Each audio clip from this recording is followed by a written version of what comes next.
Assalamualaikum warahmatullahi wabarakatuh. Semangat pagi anak-anakku semuanya. Semoga pada hari ini anak-anak semua dalam keadaan sehat ya. Anak-anak, pada hari ini kita akan mempelajari tema 1, hidup rukun.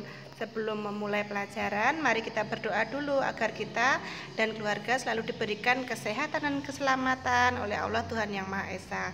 Berdoa mulai, berdoa selesai. Nah, anak-anak, pada hari ini kita akan mempelajari tema 1, hidup rukun. Sebelum kita memulai pelajaran, kita yel-yel dulu ya. Saya anak Indonesia, semangat belajar, meraih cita-cita. Kelas 2 hebat, kelas 2 bisa, mulu kantil juara. Ya, kita semangat ya. Anak, kamu buka bukumu tema 1, hidup rukun. Hidup rukun di rumah. Kita semua menginginkan suasana damai di rumah. Kedamaian terjadi karena adanya kerukunan. Ayah dan ibu rukun, kakak dan adik rukun. Semua anggota keluarga menjaga kerukunan di rumah. Apa itu hidup rukun, Bu Guru? Hidup rukun itu hidup yang damai, tentram, saling menghormati, saling menyayangi, saling memberi, saling menerima, serta selalu bersama-sama. Apa yang harus kita lakukan agar kerukunan di rumah tetap terjaga? Nah, yang kita lakukan yaitu apa saja? Yang pertama yaitu saling menyayangi anggota keluarga, saling menghormati, saling membantu, ya anak-anak ya.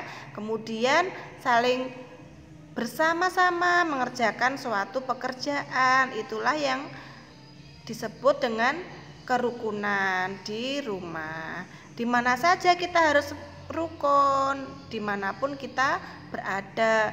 Di rumah dengan anggota keluarga rukun, di sekolah dengan teman, kemudian di rumah dengan tetangga, dan dimanapun kita berada harus selalu menjaga kerukunan.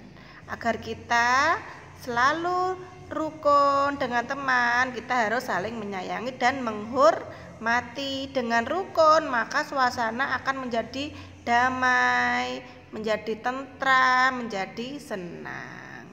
Berikutnya, pembelajaran 1 halaman 3. Anak-anak, buka bukumu ya.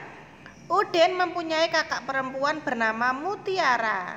Udin dan Mutiara selalu menjaga kerukunan di rumah. Bagaimanakah kamu dengan kakakmu, dengan adikmu di rumah? Apakah juga seperti Mutiara dan Udin selalu menjaga kerukunan? Tentu iya. Nah, mari kita baca teks berikut berjudul Ayah dan Ibu menyayangi Mutiara dan Udin. Suatu hari ayah membawakan buah tangan untuk Mutiara dan Udin. Mutiara mendapat buku cerita, Udin mendapat mainan. Mutiara dan Udin berterima kasih kepada ayah dan ibu. Mutiara dan Udin tidak saling berebut oleh-oleh. Ayah dan ibu bahagia melihat buah hati mereka selalu rukun. Nah, setelah membaca teks cerita ini tadi, anak-anak menemukan kata yang sulit atau tidak? Ya, contoh kata sulit di dalam bacaan ini, buah tangan. Buah tangan itu artinya apa, Bu? Apakah di tangannya ada buahnya? Nah, buah tangan itu adalah sebuah ungkapan anak-anak. Nah, artinya adalah oleh-oleh. Kemudian buah hati, apakah di dalam hatinya ada buahnya? Bukan. Nah, artinya buah hati itu adalah anak. Nah, kata-kata tadi disebut apa anak-anak? Ungkapan. Ungkapan adalah gabungan kata yang memiliki arti berbeda dengan kata asalnya. Jadi buah hati bukan berarti di dalam hatinya ada buahnya, kata asalnya. Nah, tapi buah hati artinya ungkapan. Buah tangan, di tangan tidak ada buahnya, tetapi artinya buah tangan itu oleh-oleh. Ini disebut sebagai ungkapan, gabungan kata yang memiliki arti berbeda dengan kata asalnya. Begitu ya, diingat ya. Kemudian lanjutkan percakapan di bawah ini berdasarkan teks. Nah, lihat anak-anak, itu ayah membawa oleh-oleh. Nah, ayah berkata, anak-anak, ayah membawa buah tangan. Sebagai anak, kira-kira apa yang kamu ucapkan saat ayahmu berkata, anak-anak, ayah membawa buah tangan, membawa oleh-oleh? Ya, betul. Tentu kamu yang pertama kamu ucapkan apa, anak-anak? Terima kasih. Ya, ingat, apabila kita diberi oleh orang lain, entah itu ayah kita, teman kita, saudara atau tetangga, nah kita harus mengucapkan terima kasih karena kamu adalah anak yang sopan, anak yang baik. Nah, itu ya. Terima kasih ayah sudah memberi kami oleh-oleh, atau terima kasih ayah, oleh-olehnya bagus sekali. Nah, seperti itu. Kemudian berikutnya anak-anak, tadi Mutiara diberikan oleh-oleh ayahnya berupa buku. Mutiara menyimpan buku hadiah dari ayahnya di rak buku. Perhatikan susunan buku di dalam rak. Ya, bukunya disusun dengan rapi. Bagaimana agar kita lebih mudah menghitungnya? Buku di dalam rak itu, ya betul, dikelompokkan. Mutiara mengelompokkan bukunya. Satu kelompok itu 1/10, yang artinya satu kelompok itu isinya 10 buku. Jika satu kelompok 10 buku, nah oleh Mutiara sudah dikelompokkan, jumlahnya ada 5 kelompok. Berarti bukunya Mutiara ada berapa? Betul, 5 kali 10, 50, ditambah ada satuannya, sisanya masih 7, berarti banyak buku ada berapa? Betul, ada 57. Nah, ini cara mengelompokkan buku mereka di dalam rak. Nah, ini juga dikelompokkan lagi. Ada 70-an sama dengan 70. Dikelompokkan 10, 10, 10, 10. Jumlahnya 7 kelompok, berarti 70 ditambah satuannya ada 7. Nah, berarti jumlah buku adalah 77. Kemudian ini ada lagi cara menyusun buku yang bawah. Itu bukunya ada 10 tumpuan. Satu tumpuan isinya 10, berarti 10 kali 10 sama dengan raknya berisi 100 buku. Nah, ini juga amatilah gambar berikut. Hitunglah jumlah kubus dengan teliti. Nah, ini ada kubus satuan berjumlah 10 digambarkan menjadi 1 kubus puluhan. Nah, ini ya anak-anak ya. Nah, kubus puluhan berjumlah 10 dapat diganti dengan 1 kubus ratusan. Ini ada kubus digambarkan dengan kubus satuan yang berjumlah 100 ya. Nah, ini ada kubus ratusan, 100 ditambah 30 ditambah 8 dibaca 138. Nah, ini untuk latihan anak-anak juga.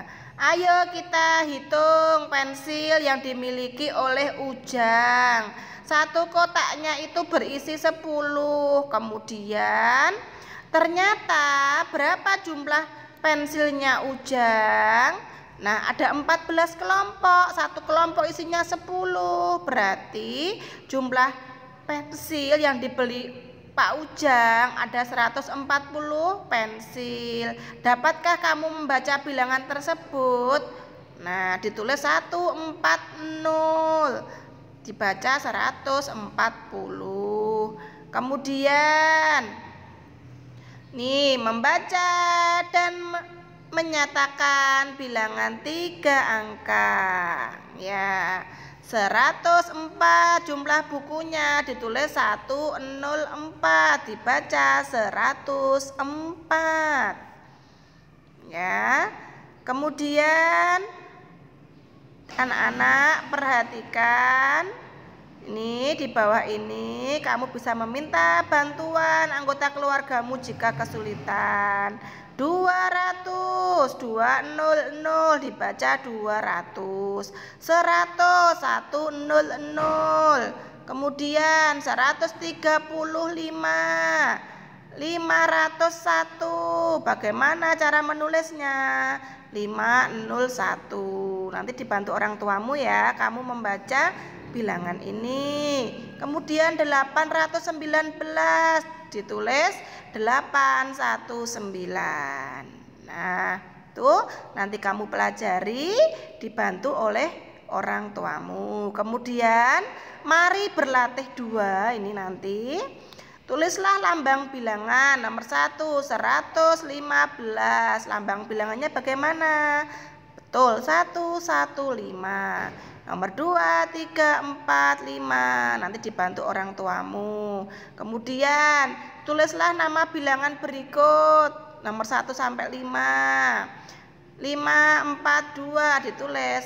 Itu dibaca bagaimana? 542 dan seterusnya. Dikerjakan di buku tugasmu ya, diberi nama dan diberi tanggal tugasnya, tanggal 19 Juli 2021. Nah, nanti jika anak-anak sudah mengerjakan ini di buku tugasmu, anak-anak bisa berlatih menyanyi. Kamu buka bukumu halaman 9. Tadi ya, Mutiara gemar membaca buku. Ia membaca berbagai jenis buku anak. Ada buku cerita anak, ada buku pengetahuan, ada buku nyanyian. Nah, ada buku nyanyian yang ada di bukunya Mutiara. Judulnya Peramah dan Sopan ciptaan Pak Dal. Bagaimana cara menyanyikannya? Mari kita ikuti bersama-sama. Bukan yang congkak, bukan yang sombong, yang disayangi handai dan tolan, hanya anak yang tak pernah bohong, rajin bekerja, peramah dan sopan. Ya, ulangi lagi. Bukan yang congkak, bukan yang sombong, yang disayangi handai dan tolan, hanya anak yang tak pernah bohong, rajin bekerja, peramah dan sopan. Ya, nanti kamu pelajari lagi ya anak-anak lagu tersebut bersama orang tuamu di rumah. Cukup sekian pembelajaran pada hari ini. Semoga anak-anak dapat mempelajarinya dengan baik dan dapat mengerjakan tugas sesuai dengan yang diberikan Bu Guru. Assalamualaikum warahmatullahi wabarakatuh. Semangat pagi.